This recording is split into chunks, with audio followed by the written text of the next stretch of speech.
Hi students, welcome to our channel physics concepts by Ali sir. ఈరోజు సెషన్లో మనము ఈ ఎలక్ట్రిసిటీ లెసన్లో ఉన్నటువంటి న్యూమరికల్స్ని డిస్కస్ చేద్దాం.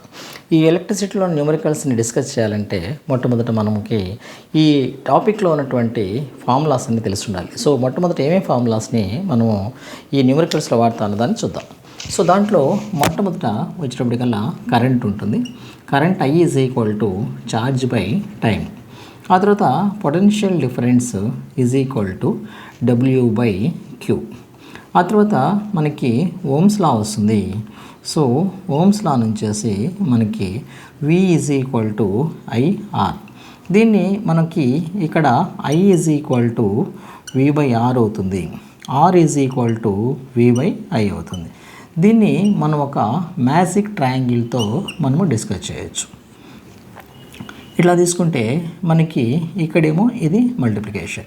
ఇప్పుడు మనకి V అంటే కనుక ఇక్కడ మనం ఎలా తీసుకుంటాం, V is equal to IR. Okay, ఆ తర్వాత I కావాలనుకుంటే V/R, ఒకవేళ R కావాలనుకుంటే V/I. ఈ ఫార్ములాస్ని ఈ మ్యాజిక్ ట్రయాంగిల్తో మనం గుర్తుపెట్టుకోవచ్చు. ఆ తర్వాత మళ్ళీ మనకి రెసిస్టెన్స్ సిరీస్లో తీసుకుంటే R1 plus R2 plus R3 ఉంటుంది. అదే ఇదేంటి R సిరీస్. ఒకవేళ R ప్యారలల్కి మనకు ఉన్నటువంటి ఫార్ములా ఏమొస్తుందంటే 1/R is equal to 1/R1 plus 1/R2 plus 1/R3. ఆ తర్వాత ఇక్కడ రెసిస్టెన్స్ ఇది ఏ ఫ్యాక్టర్స్ మీద డిపెండ్ అయి ఉంటుందంటే లెంగ్త్ మీద డిపెండ్ అయి ఉంటుంది. R is directly proportional to L. దీన్ని మనం ఎలా రాసుకుంటాం అంటే కనుక R/L is equal to constant అనుకుంటాం. ప్రిన్సిపల్ ఆఫ్ కంటిన్యూటీని బట్టి మనం ఏమని రాసుకోవచ్చు, R1/L1 is equal to R2/L2 అని చెప్పేసి రాసుకోవచ్చు. ఆ తర్వాత నెక్స్ట్ రెసిస్టెన్స్కి ఏరియాకి మధ్య రిలేషన్ ఏంటి, R is directly proportional to 1/A లేదా R is inversely proportional to A. దీన్ని మనం ఎలా రాసుకోవచ్చు, RA is equal to constant అని చెప్పేసి రాసుకోవచ్చు.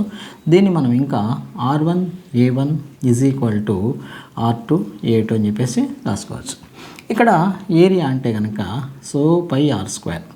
ఎందుకు అంటే అది ఇక్కడ మనం తీసినటువంటి వైరు అక్కడ స్పెరికల్ షేప్లో ఉంటుంది కాబట్టి దానికి ఏరియా πr² అని తీసుకుంటాం. అయితే ఒక్కొక్కసారి డయామీటర్ ఇస్తారు, diameter is equal to 2R. దాన్ని మనం అక్కడ సపరేట్ చేసుకుంటాం. ఆ తర్వాత చాలా పాపులర్, దీని మీద మీకు న్యూమరికల్ వస్తుంది, resistivity is equal to RL/A, RA/L, RA/L. రెసిస్టివిటీకి బాగా ఇంపార్టెంట్ ఫార్ములా. దీన్ని బేస్ చేసుకుని మీకు ఖచ్చితంగా న్యూమరికల్ బోర్డ్ ఎగ్జామ్లో 100% ఉంటుంది.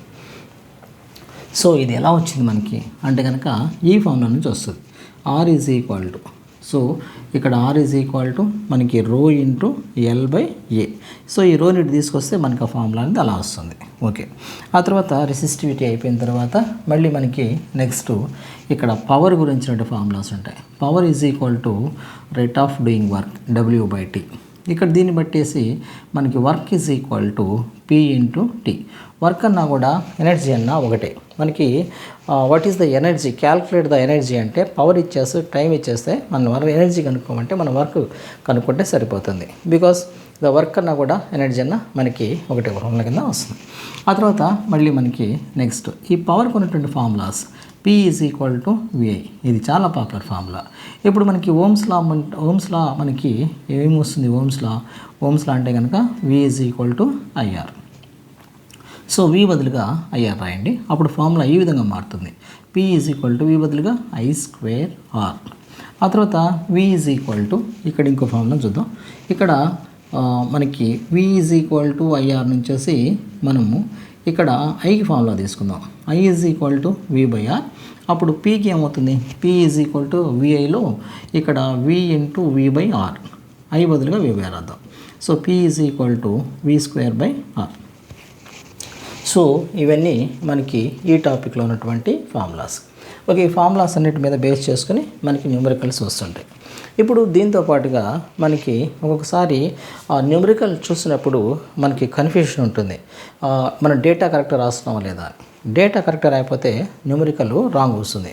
సో దానికోసం మొట్టమొదటి ఏం చేయాలంటే ఒకవేళ ఇచ్చినటువంటి న్యూమరికల్లో నంబర్ పక్కన ఉన్నటువంటి యూనిట్ని బట్టి మనము అదే ఫిజికల్ క్వాంటిటీ తెలుసుకోవచ్చు. ఫర్ ఎగ్జాంపుల్ ఇక్కడ మనకి 10 యాంపియర్ ఫర్ ఎగ్జాంపుల్ 10 యాంపియర్ అని ఉందనుకోండి, అది ఏమవుతుంది అంటే కనుక అది కరెంట్ I.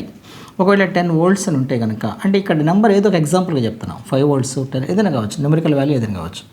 సో అదేమవుతుంది పొటెన్షియల్ డిఫరెన్స్. ఒకవేళ 10 ఓమ్స్ అని ఉందనుకోండి, అది రెసిస్టెన్స్ అవుతుంది. ఆ తర్వాత 10 ఓమ్ మీటర్ అని ఉందనుకోండి, అదేమవుతుంది రెసిస్టివిటీ అవుతుంది. ఒకవేళ అలా కాకుండా 10 వాట్స్ అని ఉందనుకోండి, అదేమవుతుంది పవర్. ఆ తర్వాత మీటర్స్కి ఎల్ అని ఉందనుకోండి, 10 మీటర్స్ అని ఉందనుకోండి, 10 మీటర్స్ అని అంటే కనుక అదేమవుతుంది ఎల్ అవుతుంది. 10 మీటర్ స్క్వేర్ అని అంటే కనుక అదేమవుతుంది ఏరియా అవుతుంది.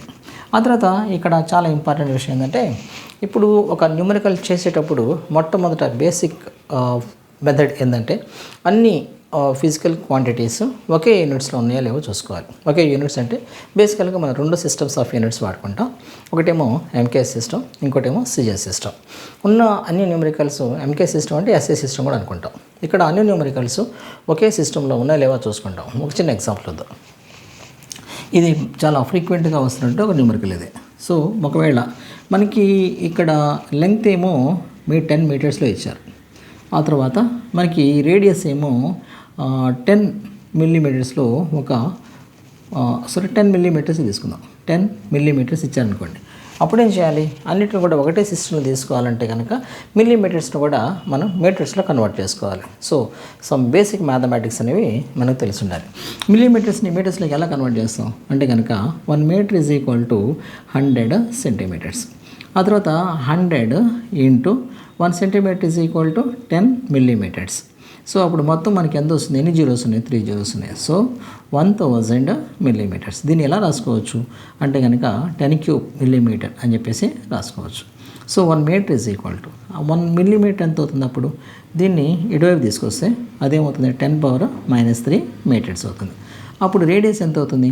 Radius is equal to 10 into 10⁻³ metres. So 10⁻1 into 10⁻³ metres. అప్పుడు ఏమవుతుంది? 10⁻² మీటర్స్. ఈ విధంగా మనం మొత్తం అన్నిటినీ ఒకే సిస్టంలోకి కన్వర్ట్ చేసుకోవాలి. అప్పుడే మనకి న్యూమరికల్లో కరెక్ట్గా వాల్యూ వస్తుంది, లేదా రాంగ్ వస్తుంది. ఓకే, మీరు ఒకసారి ఈ బోర్డు మీద మొత్తం కూడా ఒక స్క్రీన్ షాట్ తీసుకోండి. మనం ఇప్పుడు వరుసగా ఈ టెక్స్ట్ బుక్లో ఉన్నటువంటి న్యూమరికల్స్ అన్నిటి కూడా సింపుల్గా ఈజీగా ట్రిక్స్తో మనము డిస్కస్ చేద్దాం.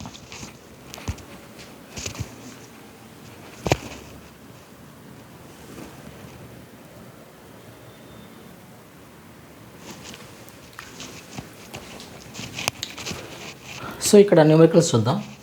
ఏ piece of wire of resistance R is cut into equal parts, 5 equal parts. These parts are then connected in parallel. That connected in series is R dash. Then the ratio of R by R dash is. So మొట్టమొదట ఈ number then resistance, what is that resistance is? Resistance is R. Resistance is equal to R అనేటువంటి ఒక resistance తీసుకున్నాం. దాన్ని how many parts we have done? Number of parts done. Number of parts. So how many? 5. మనము ఇది ఒక resistor అనుకుందాం. దీన్ని మనము 5 ఈక్వల్ పార్ట్స్ చేసామనుకోండి, ఈ పార్ట్ ఎంత అవుతుంది? మొత్తం R 5 ఈక్వల్ పార్ట్స్. సో దీంట్లో దీని మొత్తాన్ని 5 పార్ట్స్ చేసాం. అప్పుడు ఇది ఎంత అవుతుంది? R/5. సెకండ్ పార్ట్ ఎంత అవుతుంది? R/5.